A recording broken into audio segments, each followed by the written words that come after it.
আসসালামু আলাইকুম বন্ধুরা, সবাই কেমন আছেন? আশা করি সবাই ভালো আছেন। আজকে আমি আরও একটি রেসিপি নিয়ে চলে আসলাম। একেবারে নতুন ধরনের একটা বিস্কিট রেসিপি। আর এই রেসিপিটি দেখতেও যেমন সুন্দর, খেতে কিন্তু দারুণ মজার হয়ে থাকে, অনেকটা মুচমুচে। এটা চা তৈরি হওয়ার আগেই কিন্তু তৈরি করে নিতে পারবেন, এমনই একটা বিস্কিট নিয়ে চলে এসেছি। চলুন কথা না বাড়িয়ে আমি মূল ভিডিওতে চলে যাচ্ছি। তার আগে বলছি, সাথে থেকে সম্পূর্ণ ভিডিওটি দেখার চেষ্টা করবেন। আর ভালো লাগলে চ্যানেলটি সাবস্ক্রাইব করে রেখে পাশে থাকার চেষ্টা করবেন। এখন আমি মূল রেসিপি শুরু করে দিচ্ছি। আজকে বিস্কিট তৈরি করার জন্য প্রথমে একটা মিক্সিং বোল নিয়েছি। এখানে দিয়ে দিচ্ছি 1/3 কাপ চিনি। চিনিটা দেওয়া হয়ে গেলে দিয়ে দিচ্ছি একটি ডিম। আমি ডিমটাকে ভেঙে তারপর দিয়ে দিচ্ছি।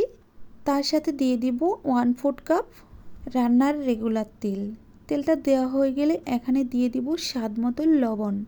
লবণটা দেওয়ার পর আমি একটা হ্যান্ড উইক্সের সাহায্যে এটাকে ভালোভাবে বিট করে নেব। আর এটা যতক্ষণ না চিনিটা গলে যাচ্ছে ততক্ষণ পর্যন্ত এটা ভালোভাবে বিট করে নিতে হবে। আমি 2 থেকে 3 মিনিটের মতো ভালোভাবে বিট করে নিয়েছি। দেখতেই পাচ্ছেন এখন কিন্তু অনেকটা গলে গিয়েছে। আর এভাবে ভালোভাবে বিট করে নিতে হবে, তা না হলে চিনির দানাটা কিন্তু বিস্কুটে রয়ে গেলে আর সেটা বিস্কুট ফুলবে না। এখন আমি দিয়ে দিব 1 কাপ ময়দা। তার সাথে দিয়ে দিব হাফ টেবিল চামচ বেকিং পাউডার। এখন আমি এই ময়দাগুলো ভালোভাবে চেলে নেব। চেলে নেওয়া হয়ে গেলে আমি একটু হ্যান্ড উইক্সের সাহায্যে নেড়ে চেড়ে নিচ্ছি। তারপর বাকি সম্পূর্ণ কাজ হাত দিয়ে করার চেষ্টা করব। এখন আমি এই হ্যান্ড উইক্সটা তুলে নিচ্ছি। তুলে নিয়ে তারপর আমি এটাকে হাত দিয়ে ভালোভাবে মাখিয়ে নিব। আর প্রথম অবস্থায় একটু লুজ লাগবে, যদি কিছুক্ষণ মাখিয়ে নেওয়া যায় তখন কিন্তু অনেকটা টাইট হয়ে যাবে। আমি এখানে আরেকটা কথা বলে দিচ্ছি, যদি অতিরিক্ত লুজ হয়ে যায় তাহলে আপনারা আরেকটু ময়দা অ্যাড করে দিতে পারেন। আমার ডোটা রেডি হয়ে গিয়েছে।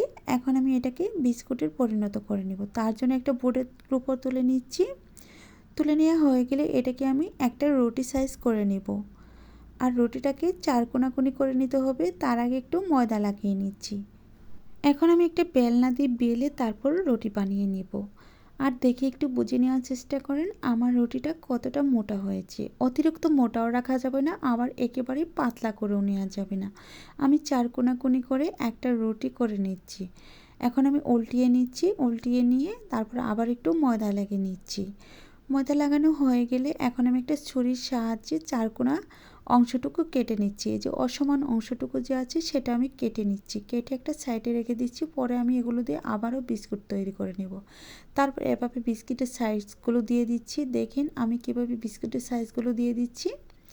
আর এই বিস্কিটগুলো আপনারা চাইলে 4 কোণাকুনি করে নিতে পারেন। আমি একটু কোণাকুনি সাইজে বিস্কিটগুলো তৈরি করে নেব। দেখেন এভাবে করে বিস্কিট বানালে বিস্কিটগুলো দেখতে খুবই সুন্দর লাগে। এখন আমি একটা প্লেটে তুলে নিচ্ছি। তুলে নেওয়া হয়ে গেলে আর বাকি বিস্কিটগুলো একইভাবে আমি তৈরি করে নিচ্ছি। এই বিস্কিটগুলো তৈরি করে নেওয়া অনেকটাই সহজ। চাইলে আপনারা 4 কোণাকুনি করে নিতে পারেন। যেভাবে ইচ্ছা সেভাবেই তৈরি করে নিয়ে তারপর বিস্কিটগুলো তৈরি করে নেওয়া যাবে। আপনারা এটা চা বসিয়ে দিয়ে তৈরি করে নিয়ে তারপর চা খেয়ে নিতে পারবেন।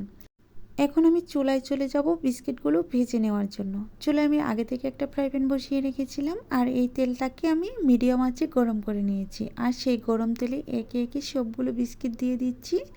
আর দেওয়ার সাথে সাথেই দেখতে পাচ্ছেন বিস্কিটগুলো কিন্তু অনেকটা ফুলে গিয়েছে। এভাবে করে বিস্কিট বানালে খুব তাড়াতাড়ি বানিয়ে নেওয়া যাবে। এমনই করে বিস্কিটগুলো তৈরি করে নিয়েছি, একদম নতুন ধরনের। আপনারা দেখবেন যখন বিস্কিটগুলো তেলে দেওয়া হবে তখনই বিস্কিটগুলো ফুলে যাবে আর কিছুক্ষণের মধ্যেই বিস্কিটগুলোর গায়ে ফাটল ধরে যাবে। যখন দেখবেন বিস্কিটগুলোর ঘা ফেটে গিয়েছে তখন বুঝে নেবেন বিস্কিটগুলো অনেক সুন্দর একটা বিস্কিট তৈরি হয়েছে, অনেকটা মুচমুচে আর সুন্দর একটা বিস্কিট হয়ে গিয়েছে। এভাবে করে উল্টিয়ে পাল্টিয়ে একটু কড়া করে আমি বিস্কিটগুলো ভেজে নিব। আপনারা চাইলে কিন্তু এ পর্যায়েও বিস্কিটগুলো তুলে নিতে পারেন, তবে এ পর্যায়ে তুললে গড়ে স্টোর করে রাখতে পারবেন না। 1 মাসের মতো স্টোর করে রাখার পরে এগুলোকে খেয়ে নিতে হবে, বেশি দিন থাকবে না। আর কড়া করে যদি ভেজে নেন তাহলে আপনারা চাইলে এটাকে 3 থেকে 4 মাসের মতো গড়ে সংরক্ষণ করে রেখে বিস্কিটগুলো চায়ের সাথে পরিবেশন করে রাখতে পারবেন। আমার সবগুলো বিস্কিট ভেজে নেওয়া হয়ে গিয়েছে। এখন আমি সার্ভ করে দেখাচ্ছি সবগুলো বিস্কিট ভেজে নেওয়ার পর কতটা সুন্দর হয়েছে আর কত মুচমুচে হয়েছে। আমি এখন বিস্কিটগুলো ভেঙে দেখাবো। আর যতক্ষণে বিস্কিটগুলো ভেঙে দেখাবো ততক্ষণে আমার বন্ধুদের কাছে বলছি, প্লিজ বন্ধুরা আজকের ভিডিওটি কেমন লেগেছিল একটু কমেন্টের মাধ্যমে জানিয়ে জানিয়ে দিবেন। আর ভালো লাগলে চ্যানেলটি সাবস্ক্রাইব করে দিয়ে পাশে থাকা বেল বাটনটি অন করে রাখবেন আমার চ্যানেলে ভিডিও সবার আগে পাওয়ার জন্য। দেখুন বিস্কিটগুলো ভেতরটা কতটা সুন্দর হয়েছে, আমি একটু কাছ থেকে ভেঙে দেখানোর চেষ্টা করছি। যতক্ষণে আমি বিস্কিটগুলো ভেঙে দেখাবো ততক্ষণে আমি বিদায় নিয়ে নিচ্ছি। আর বিদায় নেওয়ার আগে বলছি, প্লিজ বন্ধুরা একটা কমেন্টের মাধ্যমে জানিয়ে দিবেন আজকের রেসিপি কেমন হয়েছিল। আজ এই পর্যন্তই, ভালো থাকবেন, সুস্থ থাকবেন, আল্লাহ তাআলার কাছে এই কামনা করে বিদায় নিচ্ছি। পরবর্তীতে আবারও দেখা হবে। খোদা হাফেজ।